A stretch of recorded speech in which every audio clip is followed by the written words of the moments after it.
કેમ છો મિત્રો? આજે હું તમને એસઆઈપી વિશે વાત કરીશ।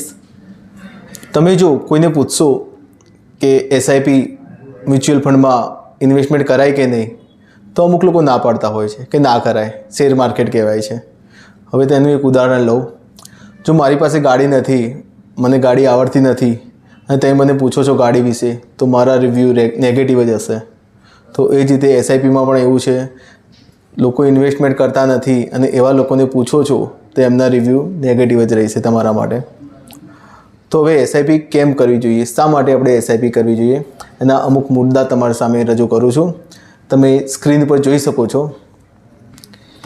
કે સિસ્ટમેટિક ઇન્વેસ્ટમેન્ટ પ્લાન એટલે કે એસઆઈપી, ગુજરાતીમાં કહેવત છે કે ટીપે ટીપે સરોવર ભરાય, બસ આ જ કહેવતને રજૂ કરતો શબ્દ એટલે એસઆઈપી।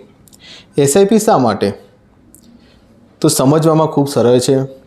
કમ્પાઉન્ડિંગનો એટલે કે ચક્રવર્તી વ્યાજનો ફાયદો થાય છે।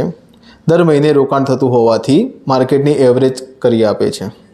ખરાબ માર્કેટમાં વધુ યુનિટ મળે છે અને સારા માર્કેટમાં રોકાણનું મૂલ્ય વધે છે। આમ બંને બાજુ ફાયદો થાય છે।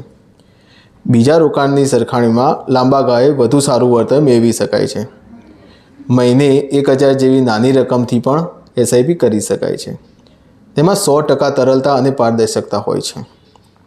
પૈસા ભરવાનું યાદ રાખવું પડતું નથી, કારણ કે એસઆઈપી બેંક એકાઉન્ટમાંથી ઓટોમેટિક ચાલે છે।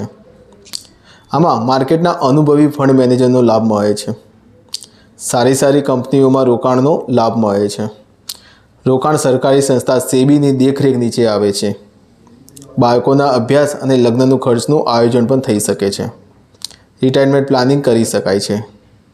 નાણાં જરૂરિયાત મુજબ તબક્કે અથવા એકી સાથે પરત લઈ શકાય છે અને જેમ વહેલી શરૂઆત કરવાથી પહેલો ફાયદો થાય છે। તો આપણે એસઆઈપી એ માટે કરવી જોઈએ। તો આ બધા મુદ્દા જોયા, એમાં તમને લાગ્યું કે બીજા ઇન્વેસ્ટમેન્ટ કરતાં એસઆઈપી બેટર રહેશે, તો એસઆઈપી જરૂરથી કરાય અને હાલના સમયમાં એસઆઈપી જ કરાય।